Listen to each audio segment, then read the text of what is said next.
What's going on, everybody? It's your boy Itz-Beez-Da TrackStar, and welcome back to another dancehall video tutorial. Now, we're going to discuss sound selection and how to approach sound selection.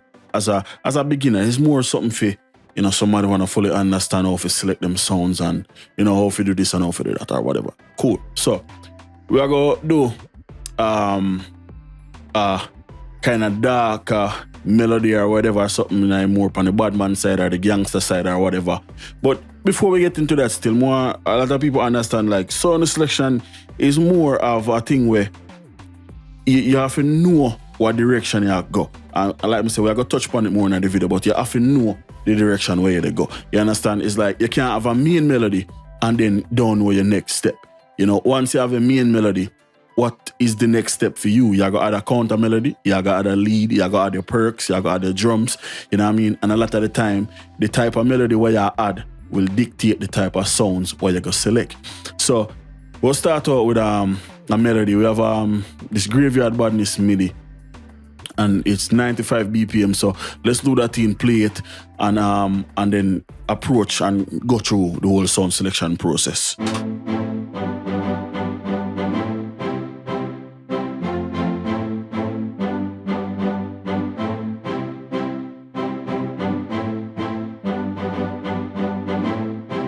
Cool.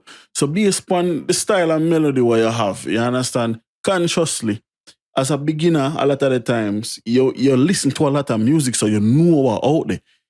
It's just about finding the correct sound. So I know say, typically when I start, I'm going to get a good main melody. Is either I'm going to go with my drums them next to start get a groove, or I'm going to add a nice little harp. In that situation, we're going to draw for your harp, right? So you can use the same VST, or you can go to a different VST. It's all up to you. If you have a VST, you have some apps where you like, that's where you go, and you try that. There's no perfect nothing, because you never know where you might come across. Me don't use hybrid, because it's simple. It have some good apps in there. So I know I got other apps, so I might as well go. We don't go arpeggio, and we'll just start with the first one, glass app right there. So we don't copy over the pattern, and you don't know where you're transferring your main melody into an harp already. You cut anything similar, you get rid of it. So we don't need that. We don't need none of this. Yeah. Alt L, stretch it out. Don't know, so the last one I always have to go. Stretch it out yourself.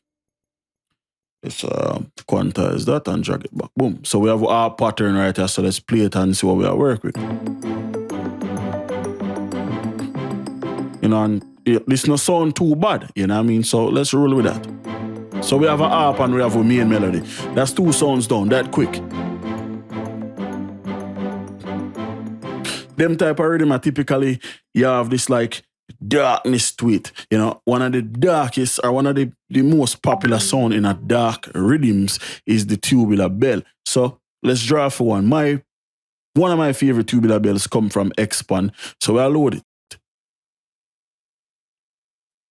And the bells, and you go tubular bells right there. So then we're going to go piano roll. Add one here. Control and B. Duplicate the pattern. We have tubular bells in our rhythm. Let's turn it down a little bit. That quick. You understand what I say? Not saying that everybody are going to move that fast or you have to move that fast. Let's change this right there. So. Or you have to move that fast. It's just about knowing what you want. Like I say, I know say when more other app, you just go to a VST with a good app. Now, as far as the type of sound, like you can't just play the string and say, boom, the app they would have fit. Because every sound different. One app might fit this a stringer. But let's try something. If we play the same pattern with a totally different string, right? So let's find another string or sound good with the pattern. Let's play that.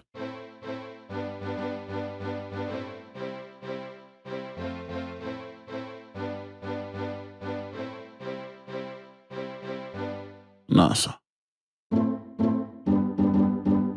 So let's say something like this because it's different. We put that same harp there with it.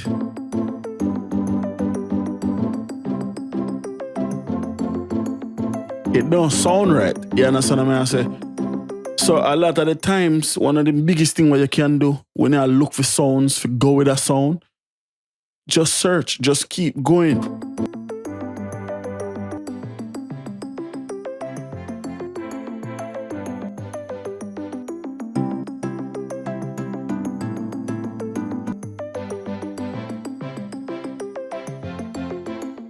Like even this, it's a little bit better. Let's say we want to add a lead.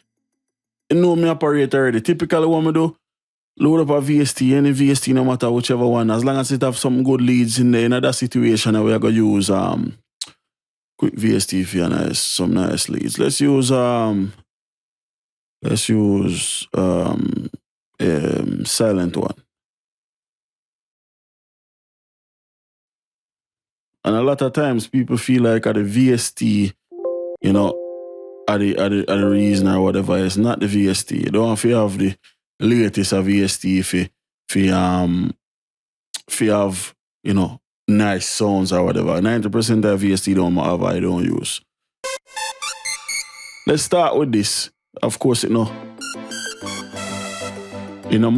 fit. But that's not the point. The point is we are going to try to lay down a different melody. We can always change the sound later.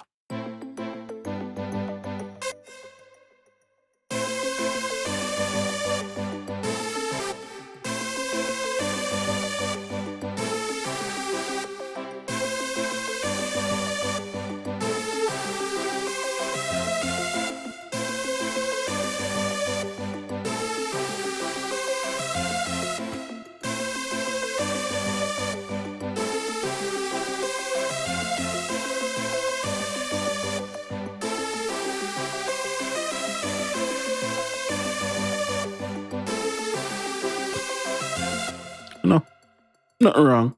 Fit though. So you just keep browsing.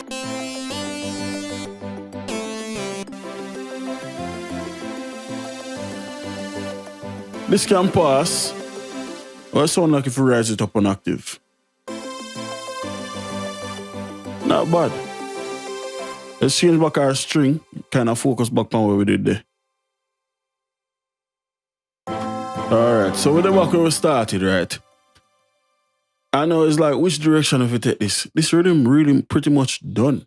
It's like not a lot needed anymore, And if you attack sound selection for like drums, it's pretty much the same. You have to pick stuff or sound good together. One of the main things about sound selection is knowing the instruments them what you use. Tell me Reginald a while. Sometimes me open up a VST and spend all an hour. Literally just I go through all of the preset them, kind of just I take little notes. Most VST, you can go in there and you can save a preset or whatever. Like me have a folder right there, so be a preset what I like, what I save differently, you know what I mean? You're not going to save every single thing. You can save presets up, you have to see them where if you go in there and place it where you like, you save it for later on if you want to use it again, So there's multiple different ways you can do that. And as a musician, sometimes you're with a bill of rhythm and then sit and just click and say, Bumbleclot. Somebody come across one sound already would have fit this perfect. And it not always fit, but most of the time it might. You understand what I say? That play a role in it too, because if you already know the sounds them what you have, then it's easier to select them. If you know the VST, it's easier for go in it and use something out of it. Me know Expand through and through, me know Nexus through and through. Omnisphere, not so much.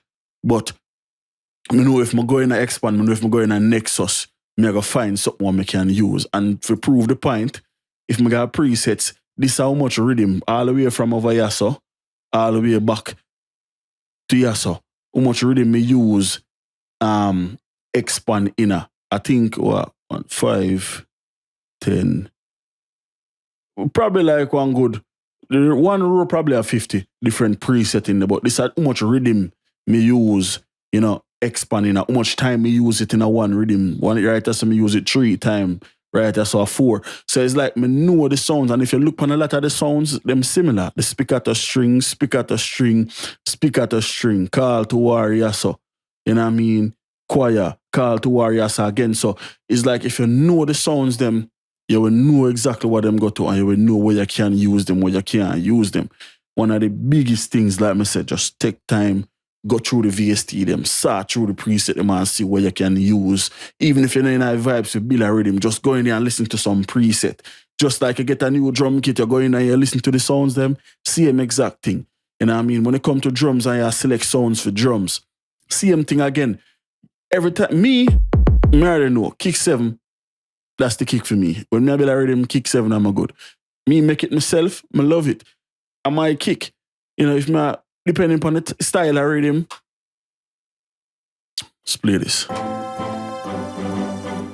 Let's put in a simple kick pattern.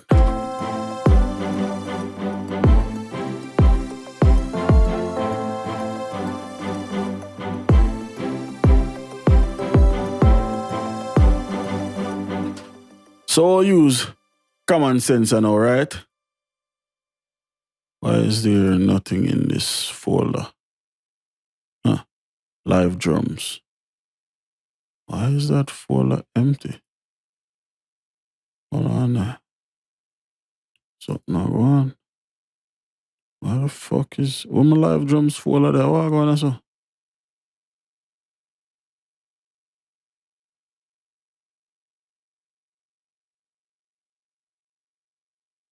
What the hell?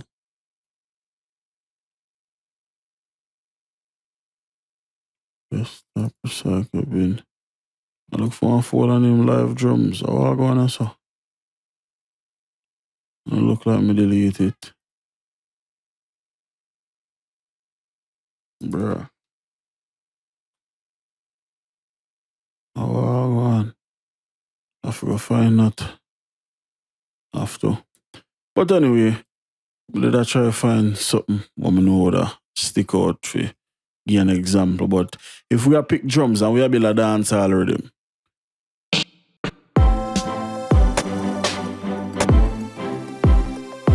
once you hear this,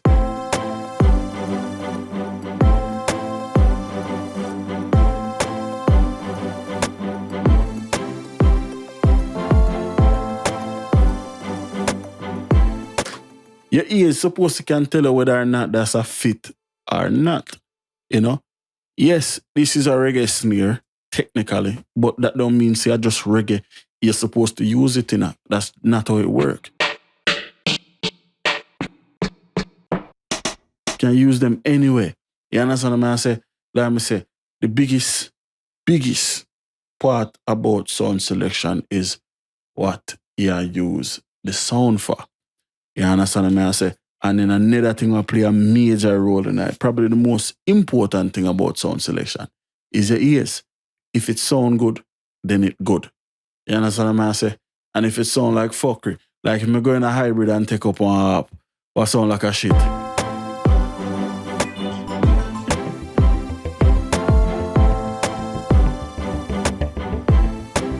You know, like immediately, red flag supposed to go off. Like that's not it. That's like, you know, that's fuckery. You understand what I say? That's, you know, play another role in it. You understand? So hopefully, you know, we kind of, you know, give you some more insight into what go on or whatever. But like I said, the 3 big roles in a sound selection is 1, knowing the direction where you go. 2, knowing your instruments, you know what I mean? And then 3, trusting your ears. Them they are the 3 big law when it comes to sound selection. If you get them 3 things the right, you can't go wrong. You understand what I say? So until next time, it's your boy Itz-Beez-Da TrackStar. Peace.